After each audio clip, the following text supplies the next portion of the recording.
Good morning Odisha. आज जनवरी 11 तारिख गुरुवार। आसंतु आजिर किछि गुरुत्वपूर्ण खबर पर नजर पकाइबा, किंतु आपणक भल पाइबा स्वरूप वीडियो रे गोटे गोटे लाइक रखिदेबे। आउ आपण केउ जिल्लार देखुछंती कमेंट करी निश्चिंत जणाइबे। नंबर 1, श्रीमंदिर परिक्रमा प्रकल्प पाई पुरी को गड़िब स्वतंत्र बस। 60टी बस जगे राज्यर विभिन्न स्थानरू पुरी को आसबे श्रद्धालु। खूब शीघ्र मुख्यमंत्री श्री जगन्नाथ बस शुभारंभ करिवे। एने सूचना देइछंती मुख्यमंत्री का मुख्य परामर्शदाता सुरेश महापात्र।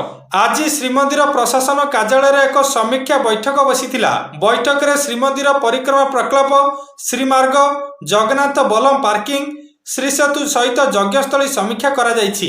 एथिसह सेवायतक कल्याण पई छात्रवृत्ति, वर्षकु 2 थर काउंसलर नियुक्ति, स्वास्थ्य बीमा 2 लाख रु 10 लाख को वृद्धि पई आलोचना होइतिला। नंबर 2, नयगढ़ रणपुर माटीरू केंद्र मंत्री को 5T अध्यक्ष कार्तिक पांड्यान को टार्गेट। केंद्र मंत्री को चैलेंज करिसेंती 5T अध्यक्ष कार्तिक पांड्यान। राज्य सरकार विजु स्वास्थ्य कल्याण कार्ड को नहीं करिसेंती तीव्र समालोचना। जदि साहस अछि तेबे केंद्र मंत्री तार दलीय निर्वाचन इस्ताहार रे बीएसकेई कार्ड को बंद करने को घोषणा करू। राज्य रे बीजेपी सरकार को आसिले बीएसकेई योजना को बंद करिउ बोली दलीय इस्ताहार प्रथम नंबर रे रखंतु बोली चैलेंज करिसेंती कार्तिक पांड्या। निकट रे संबलपुर रे केंद्र कैबिनेट मंत्री एक कार्यक्रम रे जोगदाई ओडिशा बीएसकेई को निंदा करथिले। नंबर 3, राम मंदिर प्राण प्रतिष्ठा निमंत्रण प्रत्याख्यान कला कांग्रेस। अयोध्या जीवे नहीं सोनिया गांधी एवं मल्लिकार्जुन खड़गे। राम मंदिर प्राण प्रतिष्ठा कार्यक्रम में जोग देवाकू आसीथिबा निमंत्रण को प्रत्याख्यान करिछि कांग्रेस। दल पक्षरु एक विबृति जारी सूचना करा जायछि। कुआ जायछि जे राम मंदिर प्राण प्रतिष्ठा कार्यक्रम पई निमंत्रण को सम्मानर सह प्रत्याख्यान करा जायछि। जनवरी 22 रे हेबाकू थिबा एई कार्यक्रम पई सोनिया गांधी एवं मल्लिकार्जुन खड़गे समेत कोनोसी कांग्रेस नेता अयोध्या जीवे नहीं।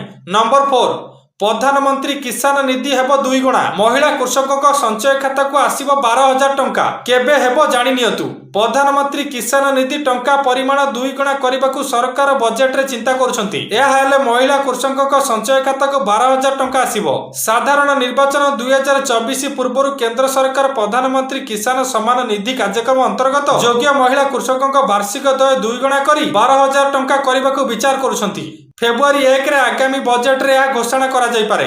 नंबर 5, बीएसकेई नवीन स्वास्थ्य कार्ड। 3 दिन मध्य 71,000 आवेदन। 7 तारिख रु आरंभ होईछि बीएसकेई नवीन कार्ड पई पंजीकरण।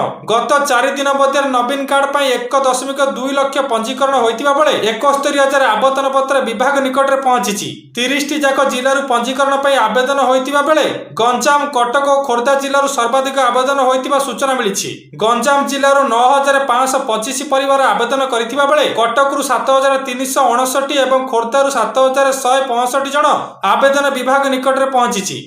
नंबर 6, कमिब रातिर तापमात्रा, पुणी बढ़िब शीत।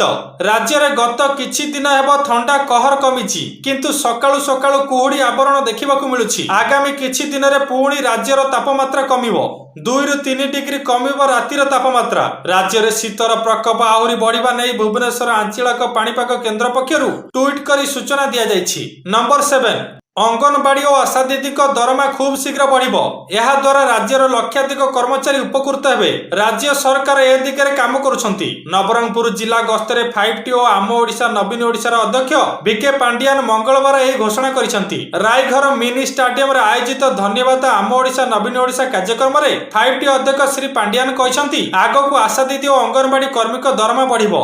कम्युनिटी सेंटर कर्मचारी मानकर मध्य दरमा वृद्धि हेबो। एमबीए को सीआरपी दरमा वृद्धि योजना चलीछि। मधुबाबू पेंशन मध्य वृद्धि हेबो। सेही बळी पाचिका मानकर दरमा बढ़ाय पई सरकार चिंता करूछंती। मुख्यमंत्री नवीन पटनायक खूब शीघ्र दरमा वृद्धि करिवे। नंबर 8, मार्च 22 रु आईपीएल आरंभ। फेब्रुआरी शेष सप्ताह रु आरंभ होई पारे डब्ल्यूपीएल। मार्च रो चतुर्थ सप्ताह रु आरंभ हेबो। यार ठीक पूर्व महिला प्रीमियर लीग मैच अनुष्ठित हेबो। डब्ल्यूपीएल फेब्रुआरी शेष सप्ताह रु आरंभ होई पारे। ए नै एक रिपोर्ट प्रकाश पाइछि।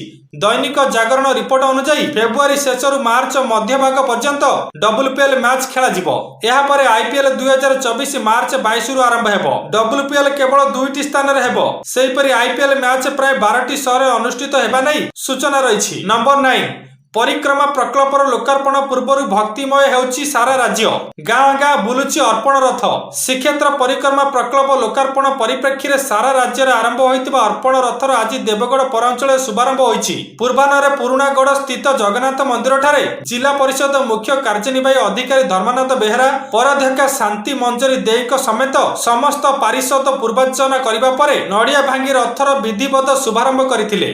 नंबर 10 आहुरी सस्ता है सुना जल्दी किणतु मन पसंदर अलंकार। आज भारतीय बजार 22 क्यारेट सुनार 10 ग्राम दर 57,500 टंका होइतिबा बेले 24 क्यारेट सुनार 10 ग्राम मूल्य 62,770 टंका रही। सेहीपरि राजधानी दिल्ली में सुना दर कमी 10 ग्राम सुनार 10 ग्राम दर यथाक्रमे 58,650 टंका और 63,970 टंका रही। तो दर्शक बंधु यही आज टॉप 10 मॉर्निंग न्यूज।